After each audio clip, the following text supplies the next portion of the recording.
এবার রায়গঞ্জ বিশ্ববিদ্যালয়ের অচলাবস্থা কাটাতে উদ্যোগী হলেন বিশ্ববিদ্যালয়ের বিভিন্ন দপ্তরের আধিকারিকরা।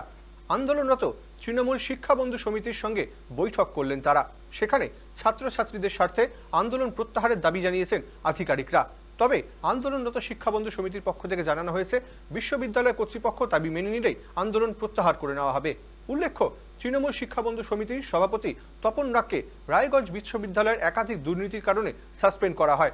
তপনবাবু সাসপেনশন প্রত্যাহারের দাবিতে বিশ্ববিদ্যালয় চত্বরে লাগাতার অবস্থান আন্দোলনে বসেন এই সেল।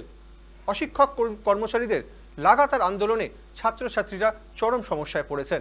বিশ্ববিদ্যালয়ের ছাত্রছাত্রীদের সমস্যার কথা ভেবে শিক্ষাবন্ধু সমিতির উপরে পাল্টা চাপ ফেলতে বিশ্ববিদ্যালয়ের রেজিস্ট্রার সহ অন্যান্য আধিকারিকরা পেন ডাউনে সামিল হন। বুধবার থেকে এই আন্দোলন শুরু হয়েছে।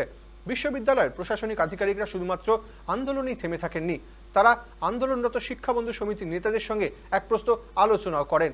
আন্দোলন প্রত্যাহার করে বিশ্ববিদ্যালয়কে স্বাভাবিক পরিবেশে ফিরিয়ে আনার আবেদন জানান।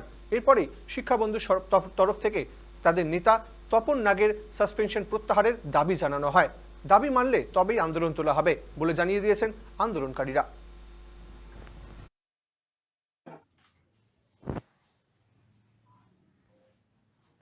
পরিস্থিতি আমাদের যারা অশিক্ষক কর্মচারীরা আছেন, আমাদের সহকর্মী যারা, তারা এসেছিলেন, তাদের সাথে এইখানে এই ঘরে আমরা দীর্ঘক্ষণ আলোচনা করলাম। অত্যন্ত সৌহার্দ্যপূর্ণ পরিবেশে আলোচনা হয়েছে। তারা সমস্যার কথাগুলো শুনলেন এবং তারাও সেটা জানেন। তারা আমাদের কাছে যেসব জরুরি পরিষেবাগুলো চালু না করলে ছাত্ররা সমস্যায় পড়তে পারেন বা পড়ছেন, তারা একটু সময় চেয়েছেন। তারা আমাদের কথা দিয়েছেন দ্রুত এই সমস্যার সমাধান করবেন। তারা যখন আমাদের অশিক্ষক কর্মচারীরা উদ্যোগ নিয়েছেন, নিশ্চয়ই আমরা আশা রাখছি এটা সচল হবে। বৈঠক অ্যাকচুয়ালি ওনারা বসেছেন যে তপন না, আপনারা জানেন তপন নাগের সাসপেনশন ওনারা প্রত্যাহার করছেন না, তো ওনারা প্রত্যাহারের জন্য আধিকারিকরা মিলে সকলে একটা চিঠি লিখেছিলেন এবং সকলেই বলেছিল যেন তপন নাগের সাসপেনশনটা তুলে নেওয়া হয়, যেহেতু অবৈধ সাসপেনশন এটা সাসপেন্ড করা হয়েছিল। সেই জন্য ভিসিকে ওনারা চাপ দিয়েছিলেন যে সাসপেনশন তুলে নেওয়ার জন্য এবং ইউনিভার্সিটি যেন সচল থাকে, কিন্তু কোনো রকমভাবে ভিসি কর্ণপাত করছে না বলে হয়তো ওনারা ভিসির বিরুদ্ধে গিয়ে এটা হচ্ছে ওনারাও পেন ডাউন করেছেন।